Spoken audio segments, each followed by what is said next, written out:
Hey there, my name is Roxane Webster. I'm Keith Alba. We're with my home team at Keller Williams, a real estate team out of Denver, Colorado. And we are here today to present the Honest Hour. We drop new material weekly and sometimes more often than that. So slide over there and hit that subscribe button as well as the bell to get notifications. Absolutely. The whole point of Honest Hour here is just to bring you the honest facts, kind of bring you some stats, statistics, some trends that we're seeing going on in the real estate market in and around the Denver metro area. And we promise to bring you no spin. We're just going to put it out there, tell you what we see, what we think, and where the market may be trending. This is a spin-free environment, unless it's in my chair. Right? There's my chair spinning. Next time I'll do it. I'll clear the ground here from my COVID refuse so that I could do a more thorough spin. Excellent. We look forward to seeing that, Rox. But what's on the agenda for today? That's right, Roxane and spinning. So you'll have to have the 911 button. I'll wear my little "I've fallen but I can't get up" thing. Today we're going to be talking about a little bit about one of the three cliffs that we have seen since the beginning of COVID. I am going to pull this up. So when COVID hit, of course, the CARES Act and then the American Recovery Act afterwards put in several protections for Americans. The expanded unemployment benefits, foreclosure moratoriums, and forbearance repayment. And we wanted to talk a little bit about all three of these. I mean, really the last two, the expanded unemployment benefits have already expired. And the foreclosure moratoriums have recently expired. And then we're seeing some movement in the forbearance repayment arena. Right. And for those that may not be aware, just a quick definition about a forbearance. Back when the CARES Act was passed, there was the option for borrowers out there to go into what's called a forbearance agreement. And essentially what it did is it paused the obligation for that borrower to make any payments in regards to their mortgage, the taxes, insurance, any of that sort of a stuff, just all kind of hit pause. And initially, when as a part of the CARES Act, the opportunity to be in a forbearance agreement was capped at 12 months. So from when you started to 12 months later, you had to have exited, or at that 12-month period, you were going to be exiting. Now, the new plan did extend that by 6 months. So now currently the maximum allowable time that any borrower could be in a forbearance agreement is 18 months. Mm-hmm. And we actually just passed our first cliff of that, right?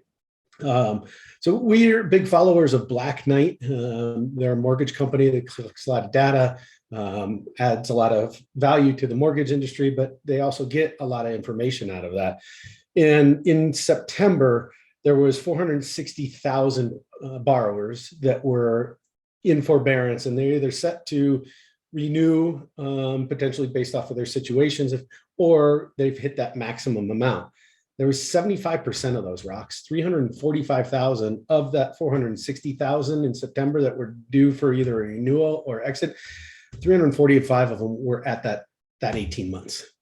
So no more forbearance allowed for you guys. You got to work out something with your servicer in regards to how that repayment's going to happen. And I think that's a big question mark that's out there, right? The only thing the banks agreed to in allowing that forbearance to happen was it wasn't going to be a lump sum payment that's going to be due at the end of the forbearance. But everything else is on the table.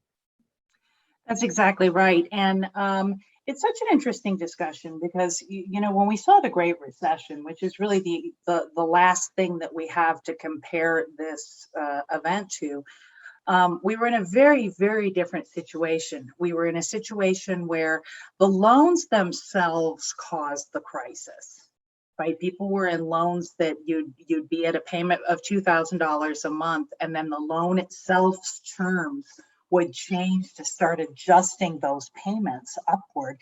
And you found some people whose payments were tripling or quadrupling in a span of a year or two. And that was the lending practices. And then it was further compounded by the fact that most people had been cashing all of the equity out of their homes, using it as an ATM.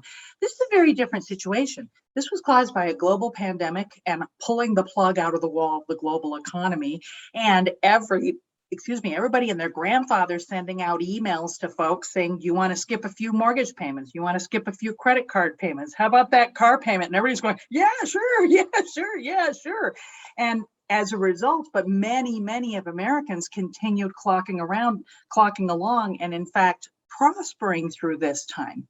So we don't have the same underlying financial distress. The underlying financial distress we have now has to do with a smaller sector of people. And I don't want to diminish that at all. In Colorado, we're just a little north of 6% unemployment. That's a whole lot of suffering and hardship that's out there. Yet we were up north of 10% during the Great Recession, and people now have equity because we've been appreciating so quickly, and by and large, people have not been pulling that money out of their house. Some people have equity, I think, is the argument that I would put forward on that, Thank right? you. People that have been in their house for a long period of time have been able to capitalize on the market's appreciation. Absolutely. They're going to have some of that equity that they can tap into that'll give them some more options or solutions when it comes down to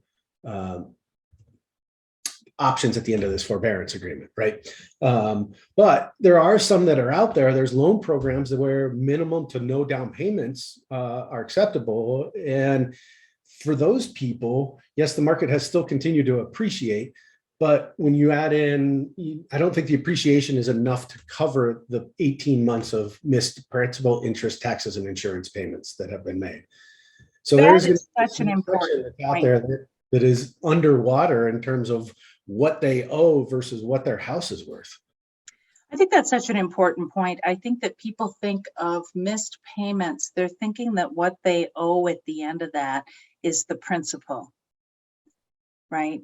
If your mortgage payment was $3,000 a month, and that included principal, interest, tax, and insurance, which most of our payments do, every month that you didn't pay that, now you owe $3,000. So if you're 12 months into that, that's $36,000. If you're 18 months into it, that's quick math. That's north of 40, right? 54, right? And so those are the big question for us is what's going to happen at that point. If we know that we've got the vast majority, not the vast majority, but you saw the chart that we showed a little bit earlier, a huge number, the biggest chunk of these are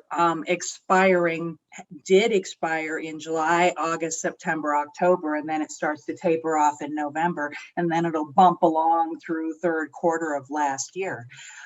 So at that point, the bank and the homeowner need to have a conversation and find out how are we going to repay back that 20, 30, 40, 50 grand. And it could show any number of ways. They could say, just pay up. If they're an FHA is required to say, no, we're going to take that amount and just stick it on the end of the loan. And there are several servicers that are following that lead. But the point is, there is no set rules on how that's going to happen. Right. According to Black Knight, actually for September, October, and November, there's 700,000 borrowers that have been in the forbearance agreement for 18 months. And so over those period of times, different numbers for each month. I mentioned 345 for September. It's 210,000 for October, and then 137,000 in November. They're all reaching that maximum point. They're going to be facing exactly what Roxane was just talking about in terms of, okay, what does this repayment program look like? But yes, FHA and some of the other lenders will tack it on to the end, but that's assuming that that borrower can still qualify for their mortgage. That's right. That they can continue paying. That kind of a stuff. If they're part of that 6.1% unemployment in Colorado, the bank's not going to just say, hey, we'll tack it on to the end and we'll deal with you in 90 days when you're delinquent and start the foreclosure process. They're going to be talking to them about other options at that point. So there's a large chunk of almost half of the existing forbearance agreement plans that are active right now that are maxing out at that 18-month period over the next, well, between September and November. So what does that look like for the real estate market? Good question. It's the unknown. And it's the great question, because here's the honest answer. We have no idea. We have no idea, right? We have no idea. Because we've never been in a situation before here. One thing that we absolutely do know is that if you're in this situation, knowledge is power. And when you're talking with the bank is not representing your best interest, they're representing their own. So this is a time where you need to have a conversation with an attorney you trust, with a CPA you trust, with maybe a financial planner, and certainly with us, because we've been in this arena and we can help point you towards those people if you don't have those resources yourself. Right. And for somebody that's out there that may be considering selling, next year or something along those lines, that might be, they might see prices get some downward pressure, right? One of the things that Black Knight has also shared with us is that there is a direct correlation between the length of time somebody was in forbearance and their default rate after coming out of that forbearance agreement. So the longer you're in there, the more possibility there is that they're going to default on their loan after coming out of it. Why do you think that is, Keith? Well, I think we talked about it, right? Is, that stacked up piece. Maybe they're not gainfully employed. They took this opportunity to go seek employment in a different industry or something along that lines. Along with that came a pay cut. And now, they've got their debts with credit cards, car loans, student loans, things along those lines. Plus they've got this mortgage that's out there that may be a little bit too far out of reach for them. Getting back into the habit of making that mortgage payment after 18 months of not making it can be a challenge for some people. And what we learned in the Great Recession is there's different options for people when they get faced with this distress, right? That they can either deal with it head on, kind of attack the elephant, eat it one bite at a time, or kind of go that ostrich approach. Yeah. Right? Just bury their head in the sand and just say, I'm going to ignore it and hopefully it all goes away. Unfortunately, that's not a great solution for them, because the bank's going to get their money one way or another. You signed an obligation or a promise to pay them back for the money that you borrowed, and they're going to come for it one way or another. Absolutely. I think there's one other factor too that I think is really interesting. We see that the numbers of FHA and VA loans that are in forbearance now is 3 times the number of Fannie or conventional loans that are in forbearance. And typically when somebody's using a VA or an FHA loan, they have little or no down payment. So even though we've been in this market where the values have been going up, skyrocketing, appreciating like it's going out of style, if you're clocking $3,000 a month or $2,500 a month in increased number, there is some number of people out there who if they're not upside down, they're close to it. And the sooner somebody has these conversations with you, the more options you're going to have. That's right. That's it. Well, any other gems? Well, the only other thing I would say is we are starting to see the number of foreclosure rise. So the banks are starting this process now. The moratorium has ended at the end of July. They've spent some time trying through their loss mitigation programs to connect with these borrowers that were delinquent. Many of the foreclosure starts that we're seeing now are delinquencies that were in place prior to the pandemic. So they're really starting with the oldest delinquencies first and moving forward. But because of that, we're already starting to see the number of foreclosures starting to rise. Percentage wise, it's what, 69%? 69% increase. Yeah. That seems huge, but remember there was basically 0 before that. So and there was this backlog. Yeah. Right. The stat that I saw was 7,100 foreclosure starts in August. So definitely that's the United States, not in Colorado. Right. So there was an increase that's there. 69 seems huge. 7,100 over the whole US is not anything that's all that concerning. But with the information about that direct correlation and the exits of forbearance, I expect to start seeing that number still growing, right? It's not stopping at 7,100 a month. There's going to be more that are coming And the best way to get in front of that, if you're a borrower that's in the position, is start having conversations now with knowledgeable people that can help you out and that have your best interest at heart. So give us a call. We're happy to help. We've got a list of resources of people and vendors that we've put together, so attorneys, CPAs, all that good stuff that are all up to speed on what options you have and what can be beneficial for you. And just a reminder, our little commercial, to go over there and slap that subscribe button, ring the notification bell, ding, and share this with others who you think would get use out of this content. Thank you. We'll see you next time on the Honest Hour.